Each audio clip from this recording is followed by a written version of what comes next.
तो स्टूडेंट, आज अपन सांख्यिकी के बारे में पढ़ेंगे। सांख्यिकी क्या है? सांख्यिकी जो है, इंग्लिश में इसको स्टैटिस्टिक्स कहते हैं। इसका प्रयोग सबसे पहले गॉटफ्राइड एक्नेवाल ने किया था। तो सांख्यिकी के अंतर्गत संख्यात्मक सूचनाओं का भंडार होता है।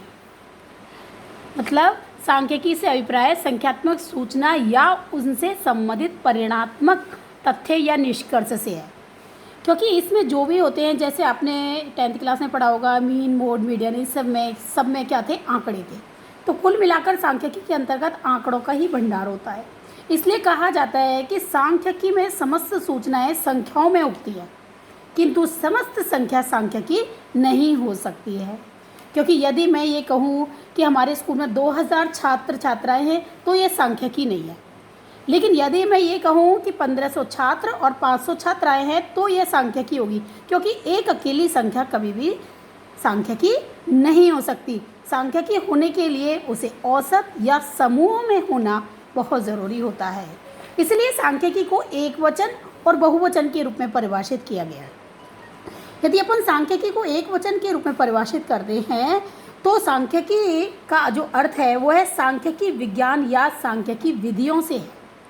सांख्यिकी विधि वह विधि है जिसमें संख्यात्मक आंकड़ों के संकलन, वर्गीकरण, प्रस्तुतिकरण, विश्लेषण, निर्वचन का अध्ययन किया जाता है। मतलब आपने देखा होगा, यदि जनगणना की जाती है तो जनगणना में सबसे पहले हम क्या करते हैं? आंकड़ों को संकलित करके लाते हैं, एक परफॉर्मा तैयार करते हैं। उस परफॉर्मा में हम मुखिया का नाम, परिवार में रहने वाले सदस्यों की संख्या, लड़कों की संख्या, लड़कियों की संख्या, बुजुर्गों की संख्या, प्रौढ़ कितने हैं, 1 से 6 वर्ष तक की आयु के है, ये सारा आपने देखा होगा। और अभी 2021 में जनगणना होगी, फिर आप देख लोगे तो सबसे पहले उनको क्या किया जाता है? संकलित किया जाता है। फिर बाद में उनको अलग अलग क्षेत्र में डाला जाता है कि रोजगार वाले कितने हैं, 1 से 6 वर्ष तक की आयु वाले कितने हैं, प्रौढ़ कितने हैं, वृद्ध कितने हैं, उन सबको किया जाता है। उसके बाद पत्र पत्रिकाओं में उसका प्रस्तुतिकरण भी होता है, फिर कुछ विश्लेषण होता है, कुछ सही है, दोबारा से उनकी जांचें होती है, और फिर बाद में निष्कर्ष निकाला जाता है। और एंड में क्या आता है? बुक में ये अपने पत्र पत्रिकाओं में छप जाता है कि भारत की या किस देश की जनसंख्या कितनी है, या इस वर्ष में कितना उत्पादन हुआ है, ये सब चीज़ें, रोजगार कितना है, कितने लोग, कितने लिंग अनुपात क्या है, साक्षरता अनुपात क्या है, ये सब अपने को बाद में पता लगता है। तो एक वचन के रूप में सांख्यिकी को जो है अपन इन अवस्थाओं में देखते हैं। पहले संकलित करते हैं, फिर वर्गीकरण करते हैं, फिर प्रस्तुतिकरण करते हैं, उसके बाद विश्लेषण, और उसके बाद क्या किया जाता है? निर्वचन यानी निष्कर्ष, एक तरह से। और वह बहुवचन के रूप में सांख्यिकी का प्रयोग क्या है? तो बहुवचन के रूप में सांख्यिकी का अर्थ जो होता है, अंकों के रूप में व्यक्त की गई सूचना अथवा आंकड़ों से होता है। अंक, अभी मैंने आपको बताया था कि एक अकेली सूचना कभी भी सांख्यिकी नहीं हो सकती।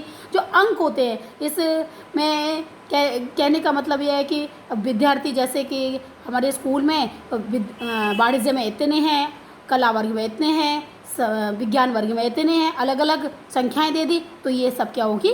सांख्यिकी होगी। लेकिन एक साथ मैं बोल दूं कि हमारे स्कूल में इतने विद्यार्थी हैं, तो वह सांख्यिकी नहीं हो सकती है।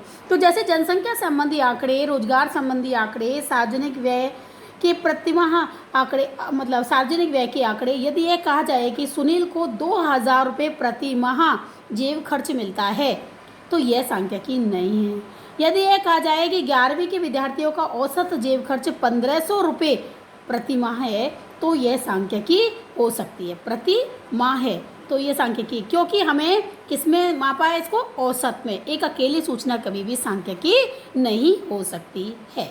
ठीक है, ओके।